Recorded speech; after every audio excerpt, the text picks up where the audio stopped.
Hi hello friends, అందరూ ఎలా ఉన్నారు? బాగున్నారా? నేనైతే బాగున్నాను. ఈరోజు మళ్ళీ మీ ముందుకి ఇంకో రెసిపీతో వచ్చేసాను. అదే మన ఆంధ్ర స్టైల్లో మిరియాల రసం ఎలా చేసేద్దామో చూసేద్దాం. వచ్చేయండి. ఫస్ట్ కడాయి పెట్టుకొని కొంచెం ఆయిల్ యాడ్ చేసుకొని ఒక స్పూన్ ఆవాలు, ఒక 2 ఎండుమిర్చి, నెక్స్ట్ అందులో కొంచెం పసుపు యాడ్ చేసుకొని ఇలా కలుపుకుంటూ నెక్స్ట్ ఇందులోకి ఒక 2 టమాటోస్ కట్ చేసి పెట్టుకోండి. మెయిన్ ఇందులోకి ఒక పెద్ద టమాటా అయితే ఒకటి సరిపోతుంది. ఒక నిమ్మకాయ సైజ్ అంత చింతపండు ముందే నానబెట్టుకోండి. తర్వాత టమాటా యాడ్ చేసుకుందాము. తాలింపులో యాడ్ చేసుకున్నాక కొంచెం అలా కలుపుకుంటూ ఉంటే వెంటనే మగ్గిపోతుంది. పసుపు వేసాం కదా, అలా కదుపుకుంటూ ఉంటే ఒకసారి ఒక 2 మినిట్స్ మూత పెట్టేసేయండి. నెక్స్ట్ తీసి చూస్తే మగ్గిపోయి ఉంటుంది. కొంచెం గంటతో అలా స్మాష్ చేసుకుంటూ కలుపుకుంటూ కొంచెం అడ్జస్ట్ చేసుకుంటే చూసారా, ఊరికనే స్మాష్ అయిపోతుంది టమాటో.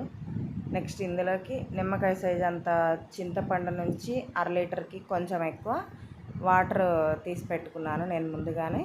ఇప్పుడు ఆ చింతపండు రసంని ఈ టమాటోలోకి యాడ్ చేసుకుందాము.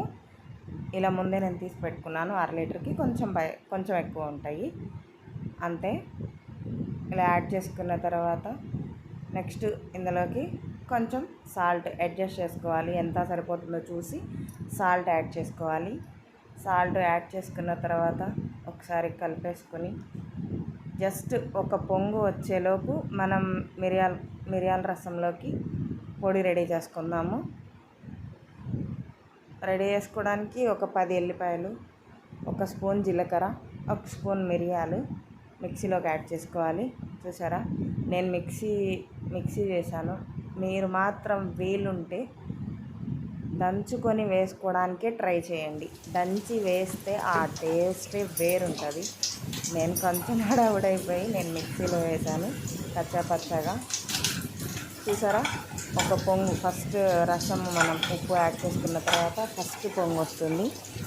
ఈ పొంగు వచ్చే టైంలోనే మనం ఇప్పుడు మిరియాల పొడి యాడ్ చేసుకోవాలి. మిరియాలు, ఎల్లిపాయ, జీలకర్ర మనం మిక్స్ చేసుకున్నాం కదా, అది ఇందులోకి యాడ్ చేసుకోవాలి.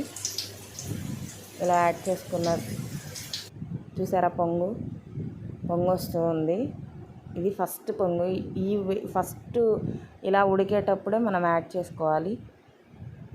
ఇంకోండి ఇలా రెడీ అయింది. పచ్చగా మిక్స్ చేశాను.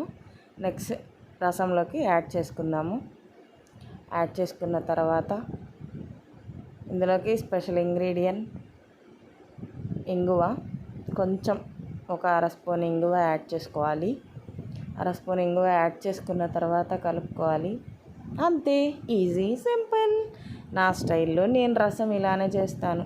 మీకు ఒక విషయం చెప్పనా, రసం చాలా బాగుంటుంది. మీరు ఎక్స్పెక్ట్ కూడా చేయలేరు టేస్ట్. Thanks for watching.